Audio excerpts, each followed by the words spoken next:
Third in the Metropolitan Handicap behind Glastonbury, and the horse that finished second in that race was Umpala.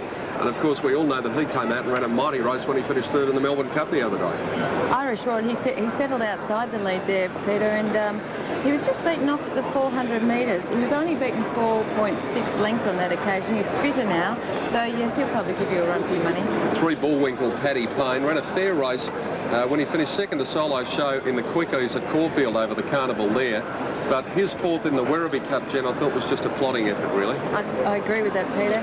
He's been a little disappointing, this fellow. He was on a Melbourne Cup campaign. Last start, he had every possible chance at Werribee, and I could only give him the pace chance here. Gegabo was a good run in the Werribee Cup, and he's got blinkers for the first time here today, and that might make a difference.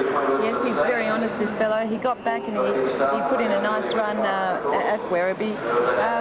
On that run, you know, he ran on all right, so he's probably there with a good chance. And he finished fourth to Excited Angel 2 runs ago, so the form line reads pretty well there. Number 6 is Nasa Biddy, taped on the hind leg here today. Was wide all the way when he won the Canberra Cup, and it was a most impressive effort. It was very impressive, Peter. He ran on very strongly on that occasion. He has only got 49.5 kilos, so that's going to help his course today. He's there with a good each-way chance. 7 Strike High, riding change here. B. Preble replaces Brian Werner, and he finished 7th of 9 in the Moonee Valley Cup, Jim, but it's probably wise just to dismiss that race from a form point of view because it was a silly run race. It was, Peter. Also, he got into a lot of trouble, this fellow. He got back. He was severely held up on the turn there, and he also got a check. So he was running on pretty well lately. I gave him an each-way chance, especially with the 49.5 kilos here. And if you were betting on Looks, the grey horse here, number 8 Longtan, is a striking-looking horse, this fellow, trained by Lee Friedman. Finished second in that Canberra Cup behind Nasa Biddy. But he's one of these horses, he seems to run a lot of placings and doesn't get to the line too often. Yes, he is a beautiful horse, this fellow. He'd make a lovely show horse afterwards. Tim might be interested in him. But, you know, he settled down close up the other day, and he was no match for the winner there. I'd just give him a place chance at best. OK, we'll sum it up for us, see if you can find the winner of the fourth. All right, I'll do my best, Pete. I like number 1, Dark Zar, to win from number 6, Nasabidi, and for third, I'm putting in Strike High at fairly good each-way odds. Well, Dan, I found it very hard to separate Nasabidi and Gegabo, and that's the way I've gone. 6 from 4 as we look at the figures here on the fourth event as they go to the stores. Quite a few chances as the betting dictates. Dark Zar $5.50, Irish Rod $9.20, Bullwinkle $5.40, Jegabar $4.30, Booked $37.10, Nasabidi $6.10, Strike High $14.20, Long Tan $10.10, Bar High $57, Sky Angel $21, 11, 12 and 13 are all scratched. Elaine Shadow $77.90, and Bonamici is showing $37.70 for the win. But the top, certainly the top 4 and also horse number 6 are the main 5 chances in a very much open Queen Elizabeth Stakes. 3 of them. Shouldn't be too much of a dash down to the first turn, and of course these old stayers know their way around the racecourse. So I don't think we'll see too much activity down to the first turn. They should all have a position by the time they get down the Maribyrnong side. Elizabeth Stakes. Race 4, and they're off and racing now. Dark Zar jumped well, so too did Booked. Elaine Shadow a little bit slow to begin. Long Tan and Irish Rod and Jegabar all going up forward from Strike High, and they were followed by Sky Angel, a bit worse than midfield. Elaine Shadow inside it, then Bar High, Bonamici, and last of all Nasabidi. Going out of the straight, and Irish Rod was the first to get over to the rails and lead. Long Tan second, Jegabar's going to be third on the inside with a box seat. Booked was fourth, and then Dark Zar fifth, the inside of Strike High, 3 deep and Bullwinkle. A length away Sky Angel and Elaine Shadow, 2 lengths to Bar High, a length to Bonamici, and 1.5 to Nasabidi. Inside the 2,000 metres mark, and Long Tan now takes over. Booked has gone up into be second placing now. Long Tan leads Booked, third position held by Irish Rod inside Jegabar and Strike High. Then Bullwinkle racing on the outside of Dark Zar, 2 lengths to Sky Angel and Elaine Shadow. Bar High on the inside of Bonamici, and last of all was Nasabidi, and it's 10 lengths off the leader, Long Tan. They have 1,600 metres to travel. Long Tan leads a length and a quarter now from Booked, and Strike High going up 3 wide. Irish Rod's fourth the rails. A length away Jegabar. It's had a nice run. Dark Zar likewise 6th the inside of Bullwinkle. About 3 lengths away Elaine Shadow, 1/2 to Sky Angel, 1.5 to Bar High. Bonamici was second last, and 2 lengths away Nasabidi, spotting them 14 lengths. 1,200 out, and Long Tan on top, a length and a quarter clear. Strike High second, 2 lengths to Booked. It's racing on the outside of Irish Rod. Strike High is only 3/4 of a length behind Long Tan as they go past the Vic Health sign, 1,000 out. Irish Rod, Booked third and fourth, a length Jegabar fifth. then Dark Tsar, Bullwinkle. The pace has been fair throughout. Then Elaine Shadow, Sky Angel, Bar High, Bonamici, and Nasabidi is still last, and 14 lengths off them. 800 to go. Long Tan beat off Strike High and drew 2.5 clear, but it wants to get away from the rail. Third position, Irish Rod comes into it again. Then Book, Jigabar to the outside from Bullwinkle, Dark Tsar. Sky Angel wide out of the, followed by Bar High, Bonamici, and now Nasabidi runs on as Elaine Shadow drops out of it. They bunch up, 500 to go. Long Tan led Irish Rod. Jigabar comes at them 3 wide. Bullwinkle into the clear. Nasabidi, Sky Angel run on, and then came Booked and Bar High. Down to the 300 metres point. Irish Rod, Bullwinkle joining in. Jigabar, Sky Angel, Nasabidi. Down to the inside, Dark Tsar. Bullwinkle got to the front. Bonamici late. Bonamici coming after Bullwinkle. Then Dark Tsar, Nasabidi the outside. Bullwinkle in front of Bonamici. Bullwinkle a length in front of Bonamici, and Bullwinkle's going to beat Bonamici and Nasabidi. Bullwinkle by 3/4 to Bonamici. Nasabidi's run third, then Sky Angel, Irish Rod. Jigabar next in, Noah followed home by Dark Tsar. Long Tan, and then came Booked and Bar High, Elaine Shadow, and Strike High was last. Very. A heap of chances all the way down the straight, and Bullwinkle's done a grand job because he had challenges all over the place. Well, they certainly chopped and changed, and it was a, you know, as you said, Dan, would have been a hard race to call, because looked like one would get the upper hand and then another one would throw down the gauntlet, and they just kept coming. But Bullwinkle, he's a very good colt. It's taken a bit of time to come right, but he's been running very good races, and he's got the money today.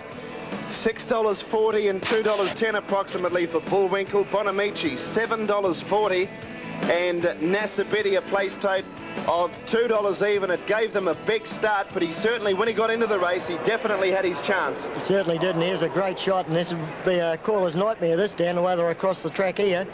But there's Bullwinkle in the blue and the corded cap there, 4 from the outside. He's got the nose roll on. He's just going to the front here. That's Nasabidi right on the outside. I thought at this stage he was going to get up and beat them. And then through the middle in the purple comes 3:15 and 6 of the placings. Bonamici second, Nasabidi third, Sky Angels run fourth, and Irish Rod fifth, 2:40.3. And look at them, there's 9 across the track, and at this point, because they're stayers, they stick on pretty well, and Bullwinkle had to stave off virtually 8 of them. He certainly did. Paddy Payne, he's riding very well. Gives every horse a chance, and they seem to go to the line well for him. He's a beautifully balanced rider. He's done a good job, because Bonamici got probably to a neck behind him, and if anything, Bullwinkle's come away. The winning margin will be about 3/4 of a length. Long Tan battled on into 6th position. Nasabidi's rider looks as if he's lost the stick. That of course is Larry Cassidy on Nasabidi, a long way back, but full credit to Patrick Payne on Bullwinkle. It was a charm ride. Mick Kent would be happy. I'm sure that smile's just about to be all over his face. He one stage had him set for the Melbourne Cup. Pete, he might have made the right option. I think he has made the right option. Mick, that looked more like a straight 6 race at about the 200. Yeah, it did, didn't it? Yeah, but we planned to come out the middle. We thought it was a bit better out there. He was probably a little bit disappointing at Werribee. Were there any excuses for him that day? He didn't handle the track there at all. You know, it was a bit of risk of the rain today, but track's pretty good, I think. Yeah. It was a funny old race, that one. Nasabidi got out the back, and well, just any number of chances with 300 to go. Yeah, he did. Paddy rode him very well. He rode him a bit patient, and it worked out pretty good for us. We didn't think there was much pace on the race, and you know, had him fairly forward, and it worked out good. Yeah. I noticed here that Bell won the race last year, and of course he went on and ran a pretty big race in the Melbourne Cup. Is he the sort of horse, he's only 4 now, that he might go on and make a stay next year? Yeah, I think he will. We had an option to run in the Melbourne Cup this year. We decided not to. You know, felt he's only fairly mature. He'll go out the paddock now and get ready for Sydney Cup.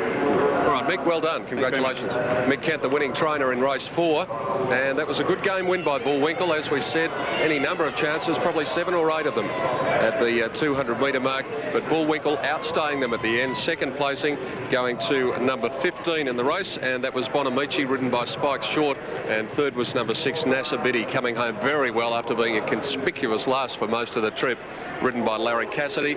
Fourth home in the race was number 10, Sky Angel, and fifth was number 2, Irish Rod, and the time there, 2:40.3. So as they return to scale now with Bullwinkle at the head of affairs, we'll take a break and be back to Flemington with all the details on the Queen Elizabeth Stakes very shortly.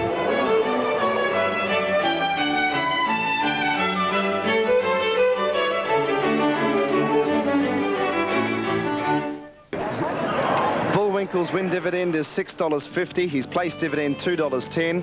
Bonamici $7.40. Nasabidi $2 even. Quinella $145.30. The trifecta $1,408.20. The race-to-race double $11.10. And the extra double on 7 and 3, $148.50. Of course, they are Victorian dividends, and the doubles, etc., are also in Victoria only on those designated races. 3, 15 and 6, 3/4 of a length by a head, the margins. The time was 2:40.3. And Tim, that horse is named Bullwinkle because apparently they reckon he's got a head like a moose. Well, I'm reminded, Dan, of the old line, "Hey, Rocky, watch you pull a rabbit out of my hat." That's it. And I guess he did that. He had about half a dozen of them running at him toward the end, but it was a good, strong win from Bullwinkle. Well done. Presentations are ready for the Queen Elizabeth. Down on the track, here's Rob Gaylor. The Queen Elizabeth Stakes, ladies and gentlemen, one of the feature races on the final day of this Melbourne Cup Carnival. To make the presentations, VRC committeeman, Mr. Rick Charlton. Ladies and gentlemen, we've just witnessed a very fine staying performance from Bullwinkle in a race that has a great deal of tradition as far as the Victoria Racing Club is concerned. It is, as you can see in the race book, a quality handicap, and the popularity of this kind of weight scale is evidenced by the fact that many of the horses who competed here today have been reserved specifically for the event rather than compete in Flemington earlier in the carnival. Specifically, the race has long been regarded as a Melbourne Cup consolation, even in its earlier form as the C.B. Fisher Plate. The race is being won by some very high-class stayers, including Hyperno and the Australian Cup winner Kip. Let's hope that this horse can go on and enjoy their level of success. Congratulations to Patrick Payne for a very fine ride, and to the trainer Mick Kent. I'd now like to present the trophy to Terry Kelly, who'll receive it on behalf of the owners, TM and Mrs. D.W. Kelly, B and Mrs. V. Agnew. Thank you kindly. Yes, it was a very fine ride by Paddy, but he's having a pretty terrific week, Patrick Payne, and enjoying the fruits of success. Melbourne Cup week, Melbourne Cup Carnival, Nissan Stakes Day, of course. Now, the Nissan Stakes is the feature race. It is the next. If you can pick the winner, you're either a very good punter or a very lucky one, because there's any number of chances in it, Peter Dodd. It's probably round about 4-1 the field, and it's really entitled to be, Tim. It's a very tough race with this field of 18, and it is tough, Jen, to work out, because we saw Sudden Wonder come from the back earlier, whether we're going to, look for the swoopers at the end of the race, or horses like State Taj that are going to be up near the speed. Well, it's made it interesting with the rail being out, Peter, so I don't think it matters all that much. We have seen horses, as you said, coming down the outside, so no, it's going to be an interesting race here. State Taj the one for you? Well, he is. I like State Taj. Last start in the Waterford Crystal was a terrific effort. It was a beautiful ride again by a premier jockey, Damien Oliver. He's up on board again today. I think he's going to be hard to beat. Won at terrific odds here. Number 17, Kendall Star, was a top 3-year-old, this fellow. His last two have been with Gerald Ryan, so he's in a new stable. He's won both of those. He's starting to show a bit of his old form there. And number 8, Excited Angel, because you can't leave her out of anything. And Arborea, for me, in a very tough race from State Taj, Excited Angel. I think Cabora's got a good each-way chance. But, Dan, as we look at the tote figures, it's going to be a wide-open betting race, this one. My word, indeed. $300,000 in prize money up for grabs. Group 1. Primacy won this race last year, $17 even, in very similar conditions too. State Taj, $5.90. Soho Square, $51.30. Cabora, $16.90. Innocent King, $19.80. Western Red, $10.90. Arborea, $9.30. Excited Angel, $4.60. Gee, this mare would have lots of fans. Player Paid, $21.10. Waikikamu Cow, $26.20. Spring Theme, $5.70. Belzever, $57.90. Pride of Rancho, $50.80. Seascape, $59.90. Idea, $49.80. Monsieur, $114.60. Number 17, Kendall Star, $28.90. And Teos, $50.40. 19, 4 Chase and 20, Mr. Mutual Respect are out. And Pete, if Excited Angel wins today, it'll be her first Group 1 win, and she'll also pass the $1 million mark in prize money. She's been a bonny mare over the years, and she's not that big, but she just knows one thing, and that is to try and try and try. Well, as the scene in the betting ring, Terry Kennedy is down there, and he can bring us up to date on what is certain to be a wonderful betting race, the Nissan Stakes. Terence? Well, Peter, I'm glad to report the sun is shining and the punters down here in the betting ring. Yes, there's a few jokes and partying going on down here. Not quite as much as the other days, but there's a bit of money in the punters' pockets for a change. No money at all for Bullwinkle in that last race. Gegabar and Nasabiti were by far the best back runners. This is a wide open affair with the favourites around each way odds. Primacy won this race last year. It's at double figure odds at the moment, $17 on the tote, about the same with the bookmakers. State Taj is the early favourite at the moment at each way odds. Cabora, the big black horse with the sizzling finish, it's around double-digit odds, just over double figure odds. Western Red, $10 on the tote. It's about 3 points shorter than that with bookmakers, so keep an eye on Western Red. Arborea also in the market. Excited Angel around each way odds, but I'll be cheering, of course, Spring Theme, much improved gallop, about $5.60 on the tote, about the same with bookmakers. I'll be cheering for the big black horse, Cabora, down the centre of the track, Pete. Yeah, well, Spring Theme was an enormous run at Caulfield when it finished third behind Depressor, and Cabora was a big run in the Epsom Handicap when it was just nutted by Navy Seal. So it's going to be an interesting finish to this one. I think they might be queuing up about the 200-metre mark to challenge. Well, the youngsters are out here. Family Day it is. And they've had all sorts of seasons in one to experience out here for what might be their first time at the races. And I'm sure they're enjoying it, Tim. It's a great atmosphere out here on the final day of the carnival.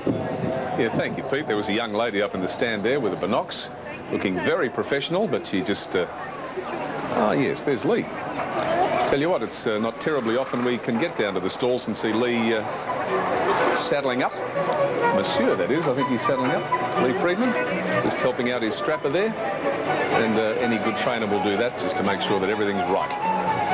Okay, just before we take a break, once again this year we'd like to thank one of our friends. We have many during Cup Week at Delta Hire Cars. Very generous support and have done for a few years now with all of our transport needs. Thanks to everybody out at Delta. They're great people to deal with. You go and deal with them. We'll take a break. Come back very soon. You want